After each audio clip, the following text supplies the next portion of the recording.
Hello everyone and welcome to our webinar on sexual health. We're very lucky to have with us Tani Ngcozana, who's a senior research nurse at the Royal Free in London. I'm Nina Southworth, I'm support and information manager at Scleroderma and Raynaud's UK. So I organise the webinar programme, so if you have any ideas for future webinars, do let me know in the comments, or you can email info@sruk.co.uk. Tani pioneered the first nurse-led digital ulcer clinic at the Royal Free Hospital in 2012. Her previous nursing roles include specialist nursing training in pulmonary hypertension, scleroderma, and general rheumatology. She's published as an author and co-authored several peer-reviewed articles on scleroderma, arthritis, and pulmonary hypertension. She's also a lecturer in nursing education and is passionate about making a difference in the lives of people with rare diseases such as scleroderma. So we are very lucky to have her with us today. She's going to be talking to us about sexual health and scleroderma, but more specifically, sexual dysfunction, which I think we can all agree is a topic that's not talked about enough. So yeah, we're very lucky to have her. Just some housekeeping rules. We're going to have a Q&A afterwards, but if any questions come to you during Tani's presentation, then please put them in the Q&A box and we will field them afterwards. I'm going to act on the assumption that all of these questions should be read as anonymous. I'm not going to give any names just in case people accidentally forget to say that it's meant to be anonymous. So I think it would be best to just do them all anonymously. If you have any questions after this presentation, then please do contact us and we will try and ask Tani on your behalf, because we appreciate that not everything's going to come to you straight away. So without further ado, I will let Tani take over. Thank you so much for the wonderful introduction, Nina. It's my pleasure to be able to do a presentation on sexual health in scleroderma. One disclaimer is I don't see myself as an expert in this subject. However, it's a subject that was on my heart when I just joined scleroderma, and I didn't know much about scleroderma, and at that time a number of patients were asking me about sexual dysfunction. So I had to go and do a bit of research on the subject to find out, like, was it a problem? Because I was still a novice and I didn't know much. And I did a study in that study which showed that a lot of people with scleroderma actually have sexual dysfunction problems.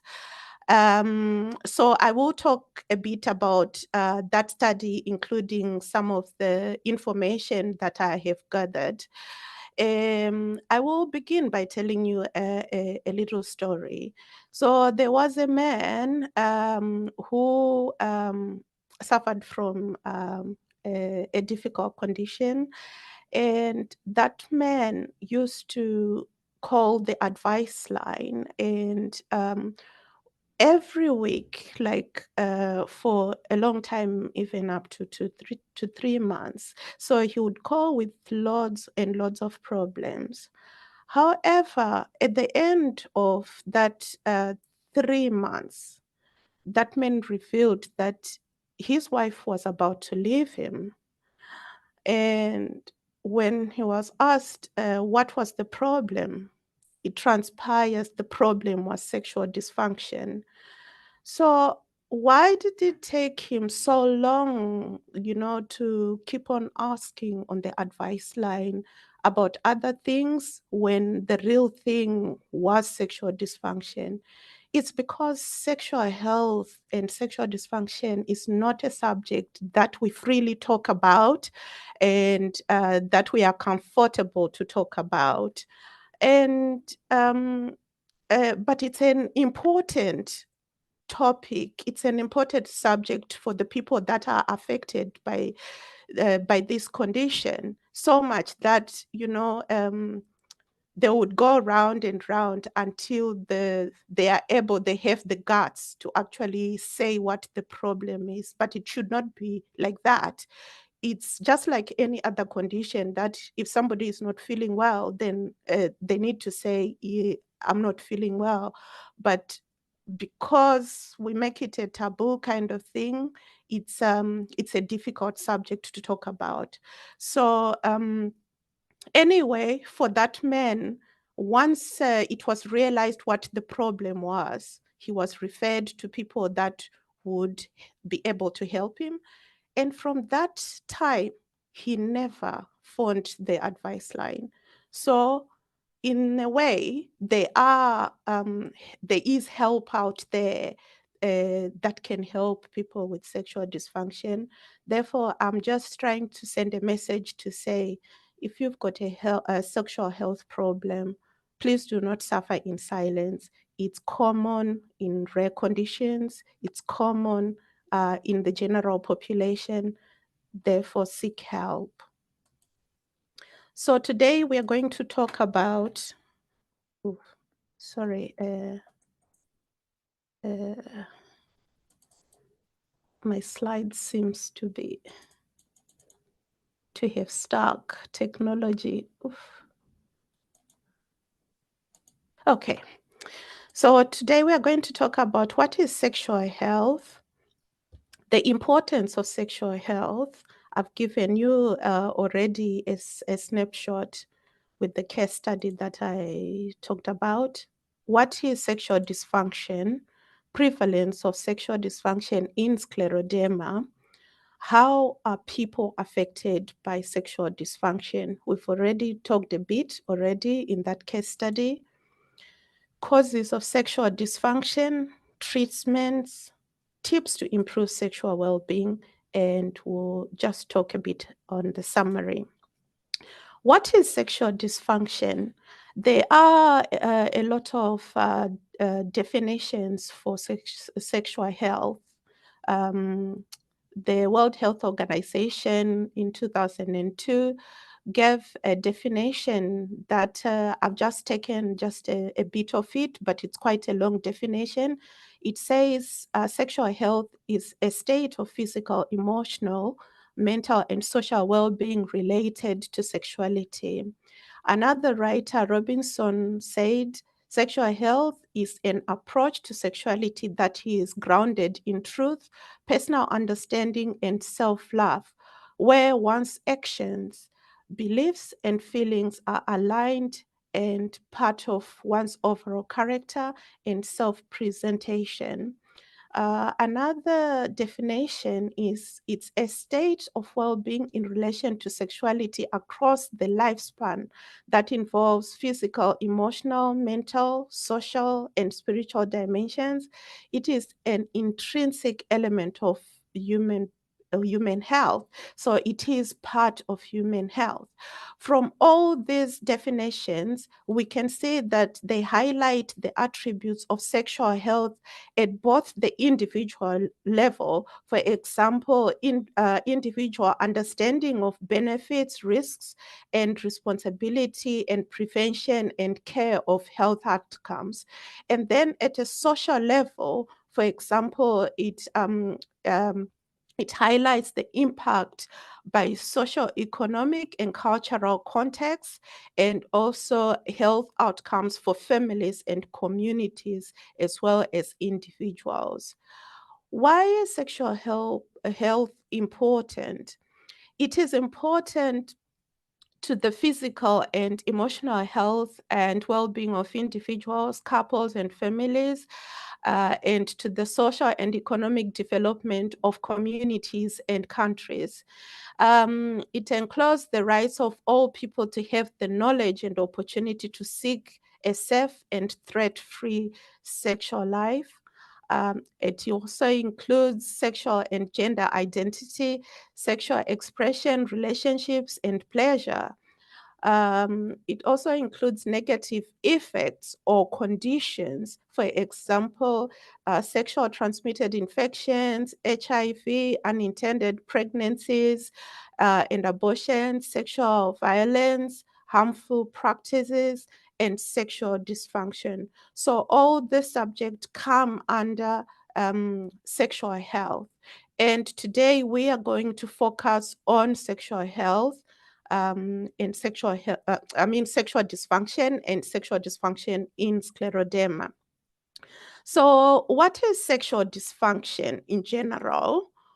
For women, it's considered to be less or reduced feeling of sexual excitement or pleasures, reduced or no genital excitement or arousal, or it's a combination of the two. For men, it's ongoing or lack of ability to obtain and or maintain an erection insufficient for sexual activities for at least 3 or more months. Then we have another definition which can link to both men and women. So sexual dysfunction, it's the absence or lack of sexual thoughts, interests, or fantasies or desires, or no responsive desire or incentive for trying to become sexually aroused. Sexual dysfunction definitions are different according to where or the context they are used. That is like clinical purposes, or it's for if it is for epidemiology. Those are the definitions of sexual dysfunction. How many people are actually affected by sexual dysfunction in scleroderma? As I have already hinted at the beginning, quite a large number of people are affected in the general public as well as in scleroderma. But for scleroderma, the studies shows that the prevalence of sexual dysfunction for men, it's between 77 to 81%, and for women, it's 47 to 87%. In our cohort study that we did quite a while ago, we asked 200 patients, 100 women and 100 men, to complete a questionnaire on sexual dysfunction. And we found that 71% of the men reported sexual dysfunction and 84% women reported sexual dysfunction. So these numbers are not that different from the ones that have been published by other authors. How are people affected by sexual dysfunction? There can be decreased quality of life. There can be breakup of relationships, and also this came out of the cohort study that we did. There can be fear, anxiety, can be dissatisfaction, even low esteem, because if somebody is not able to perform a sexual performance, whether it's a man or a woman, their low esteem in the relationships dips. There can be embarrassment, unhappiness, stress, reduced share activities, economical changes, and relationship imbalances. And this came out of the cohort study that we did. So as a consequence of erectile dysfunction, men revealed that 60% 60% of the men reported a strain in their relationship, in particular emotional conflicts, reduction in shared activities, and change in the balance of relationships. And some did not discuss with their partners about their sexual dysfunction problems because of being embarrassed and or their partner not being interested and preferring to keep it to themselves. But interestingly, for those that discussed with their partners, have reported that their partners understood about their erectile dysfunction problems, and it was helpful to some extent for them to have discussed with their partner. So causes of sexual dysfunction in men with scleroderma. Erectile dysfunction or erectile disorder is the biggest problem, which is described as the inability to attain and maintain an erection that is enough for satisfactory sexual performance. There's another problem called veno-occlusive dysfunction. This is also known as a venous leak, when it occurs when the mechanisms that help to keep an erection becomes faulty.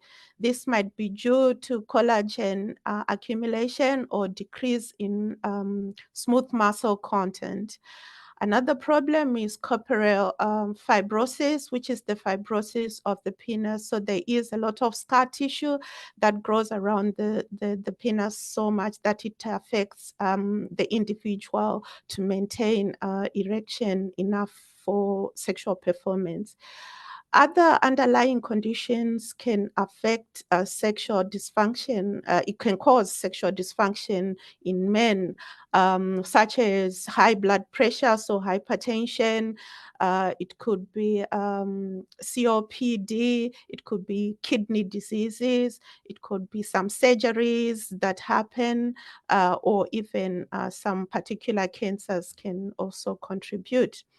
For women, the causes of dysfunction is vaginal tightness, where there is difficulty in penetrating. Vaginal dryness is a big issue for women with scleroderma as a result of the Sjogren syndrome. And early menopause can also happen, especially for young women that are diagnosed with the condition when they are still young. Or it can, early menopause can also be caused by genetics, where if, let's say, the mother had menopause at a young age, the daughter can also be affected. And other medications, like strong medications like cyclophosphamide can contribute as well to early menopause. Lichen sclerosis et atrophicus, which we just call lichen sclerosis because it's too mouthful. It is a chronic inflammatory irritation which causes itchy white patches to develop on genital areas or anal areas in women with scleroderma. It might be due to collagen problems, but there isn't a lot of evidence like what causes lichen sclerosis in women with scleroderma, but it's something that is that affects women as well. And skin sensitivity is another issue that can also contribute to sexual dysfunction in women, because when women have, for example, diffuse scleroderma, where their skin gets quite sensitive, they might not want to be touched, or if anything touches them, it's quite sensitive. It's a sensitivity that is uncomfortable. Other contributing factors are age. It can contribute to sexual dysfunction, especially for men and even for women as well. Smoking habits, we know that they are not good for sexual health, and also they are not good in people with scleroderma or Raynaud's because of the Raynaud's phenomenon. Obesity can contribute, high blood pressure, high cholesterol, Medications also can contribute to sexual dysfunctions. There are other medication, you are taking it for something, but then it also affects the sexual health. Joint contractures, muscle weakness is a big issue that we find in people with scleroderma as well, and that can affect the sexual side. Gastrointestinal problems such as reflux or even incontinence, this can be contributors to the problem. Sexual image, when the image is changing, one can lose their self-confidence. So if one loses their self-confidence, that can contribute to sexual dysfunction. Menopause, as we have already stated, can also affect some conditions, for example, prostate cancer, surgery, and COPD, as I have already mentioned. Stiffness, feeling stiff, which is another big issue in scleroderma, can contribute. Raynaud's phenomenon, breathlessness, fatigue, which is, we know it is a big problem, and I spoke about fatigue last year. Skin itchiness, which can happen when people have got diffuse scleroderma. And depression and anxiety, as well as stress, can contribute to sexual dysfunction either in men or even in women. Then there is the biggest problem that can contribute to sexual dysfunction, and this is pain. This might be pain, skin pain, it might be ulcers, digital ulcer pain, it might be joint pains, it might be pain during sexual intercourse, or even chronic pain. All these kinds of pain, they contribute to sexual dysfunction. So what can we do about it? There are some interventions or treatments that can be given for both men and women to help. There are medications, for example, that can be given to men to help, and some in women as well, that can help with sexual dysfunction. For men, they can have self-injections where they can inject into their penis to encourage an erection, but some men would avoid this because it's a bit painful. And then there are vacuum devices that can be used to also encourage an erection for sexual performance, and there is medicated urethral system for erections. So here you can see this diagram.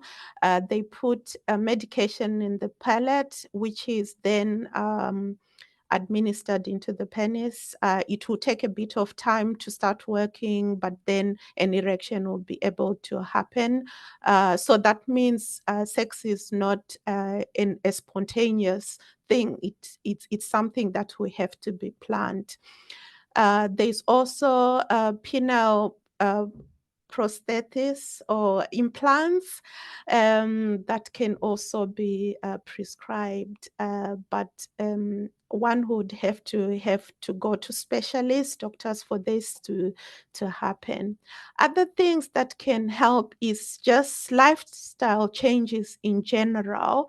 So communication between partners is a very, very important thing in a relationship as well in sexual health. It is important, as we have seen from the case study, that communication is important, and also from the study results that we did at Real Free, it showed that those that spoke to their partners, whether it was men or even women, they found it helpful.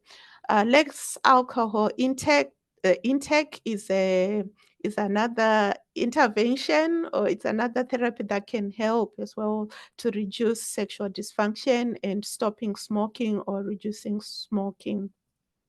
Exercise is very good. We know that exercise is good for everything, so it applies also in sexual health. It is important, and a good balanced diet, and talk therapy. So psychologist or um, sexual health counselors can be also helpful. For women, different kind of creams. So it might be estrogen creams or creams that are given for people who are going through menopause can also help, especially with dryness. There are some uh, uh, vaginal dilators, which come in different sizes, that can be used because the vagina can get tight or smaller when somebody has got scleroderma. So that would be difficult and quite painful. So dilators can help.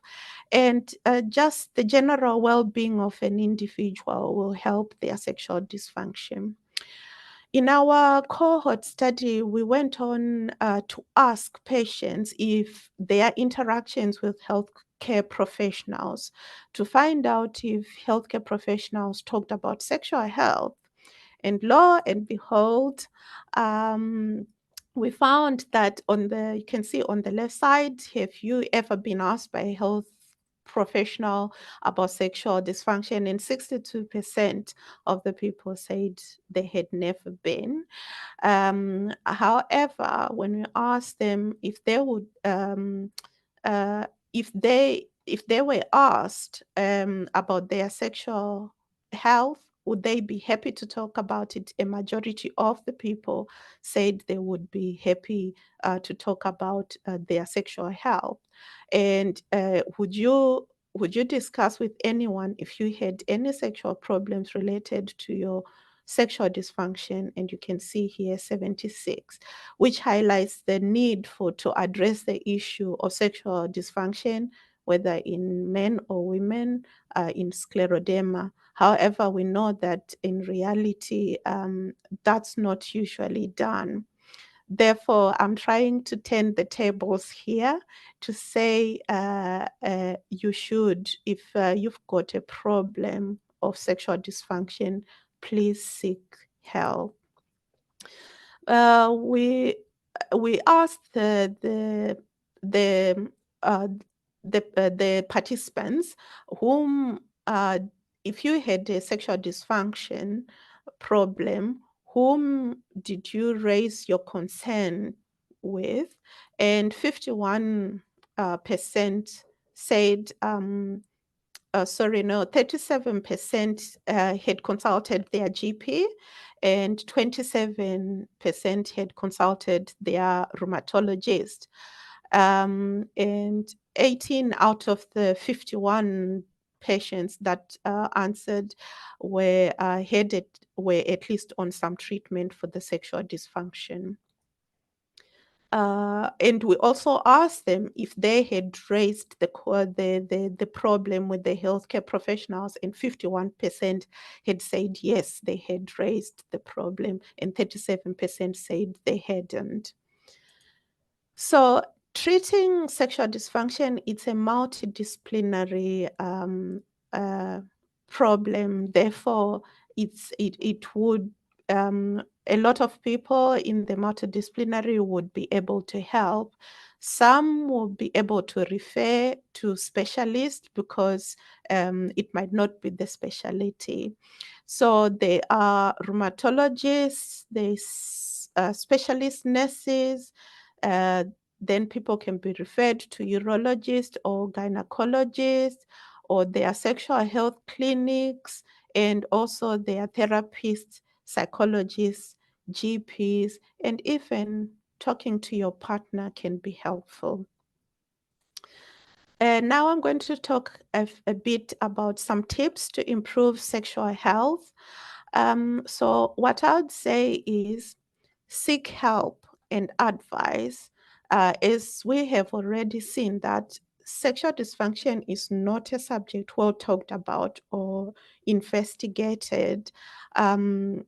So if you do not ask or talk about it, you will suffer in silence when there is help there. Communication is very, very important, and especially communications with your partners, so that they know what's going on. And communication can save a lot of things, so it is very important. Um, in some cases, sexual activities will not be possible to be spontaneous.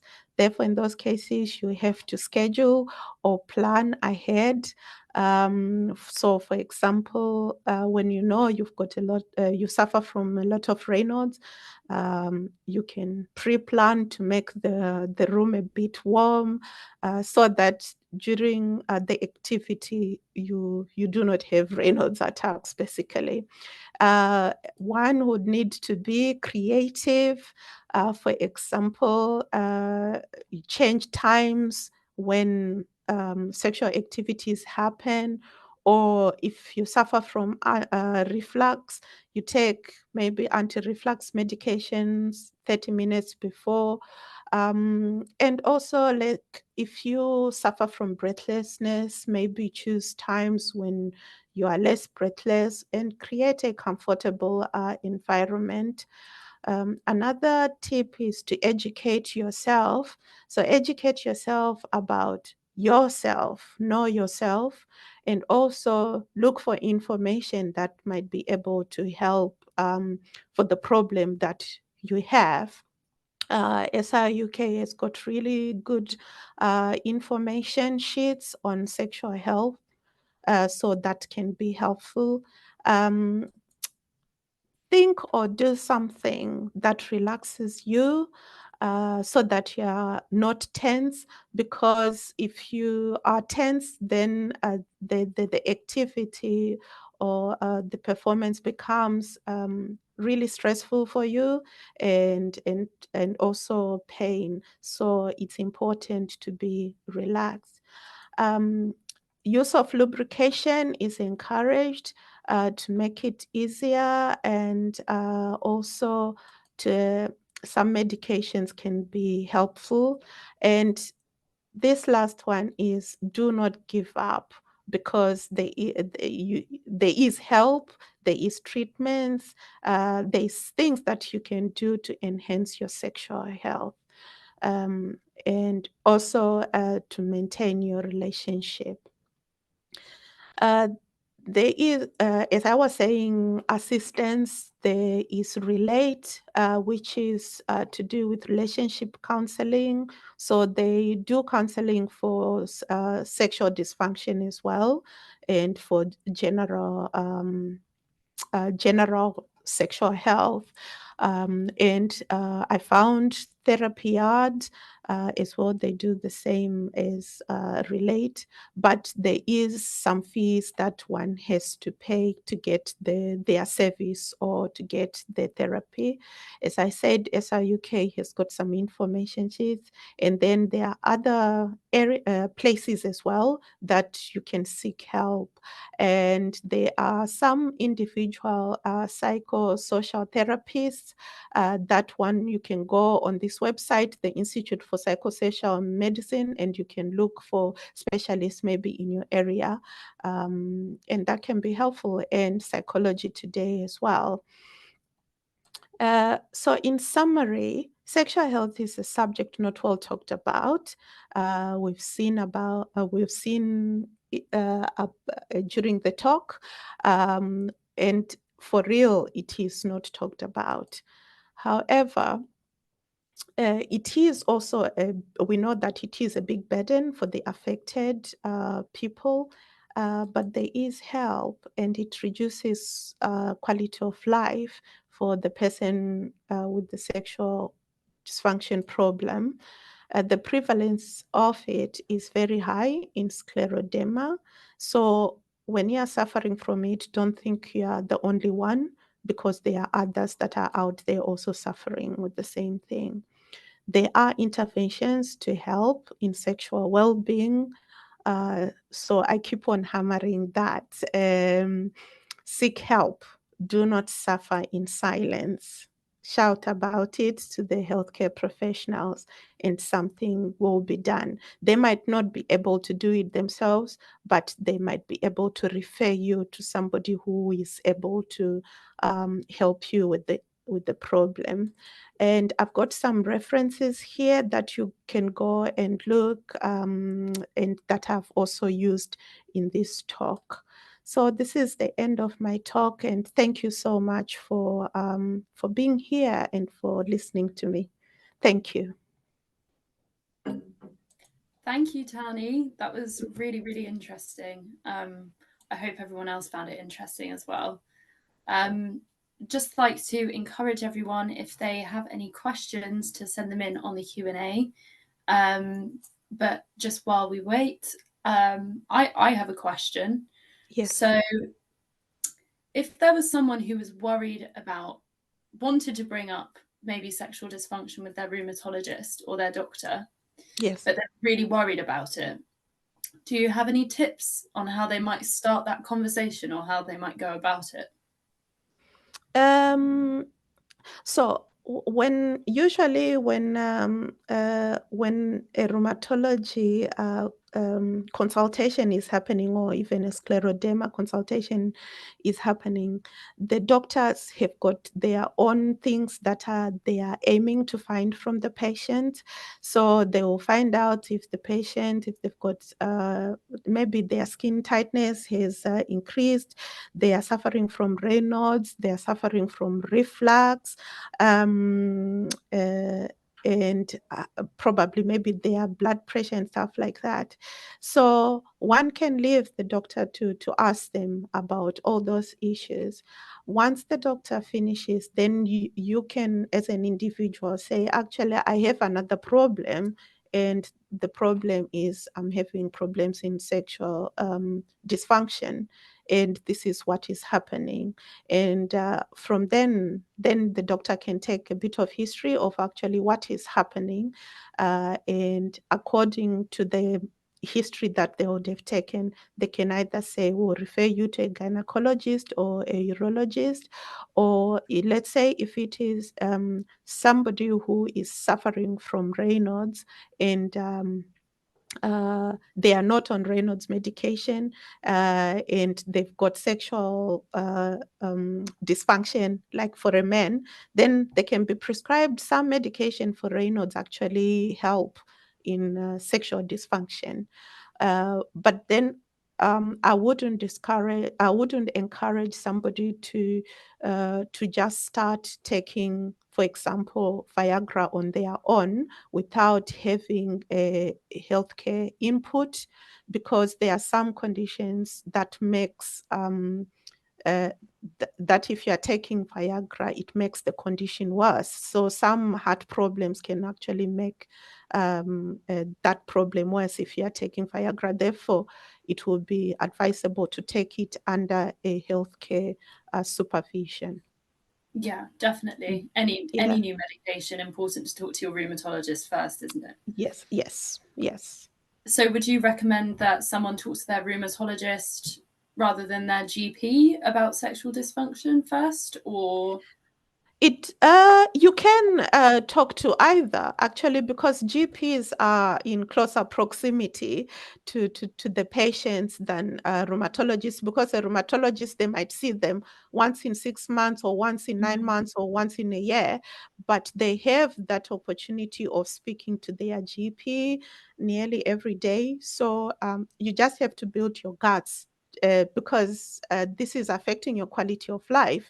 You want to live a comfortable, free life where you are happy, you are satisfied. Therefore, you just have to grow the guts to actually ask to talk to a GP about the problem. Yes. And Yeah. GPs and rheumatologists have heard a lot. I'm sure it won't be the worst or the craziest thing they've ever heard, even that No, day. no. And also, if you have access to like specialist nurses, because specialist nurses can be advocates for patients sometimes. So if you have access to specialist nurses, you can talk to specialist nurses about it. Because I know that sometimes patients get a bit scared to speak to the doctor. They'll feel comfortable speaking to a nurse rather than a doctor, and I've seen it. So even talking to a nurse might be helpful, because then that nurse can talk to the doctor, and then the doctor can see you, and it moves on, and you get some help. Definitely. So I think, yes, exactly like you were saying, moral of the story is talk about it. Yes, shout about it. Please, please don't suffer in silence, because there is help. And we know that in scleroderma, there are high rates of people being affected sexually. Okay. Well, we haven't had any questions, so I assume that that's because everyone's got all the information they need. But if anyone does think of any questions that they would like answered, do contact me, info@sruk.co.uk, and we can ask Tani on your behalf if that's something you'd like. Yes. But I want to thank you all for attending, and thank you so much, Tani, for your time and for a wonderful presentation. It was great to have you. Thank you. Thank you for All the right. opportunity. Bye. Thank you. Bye. Bye.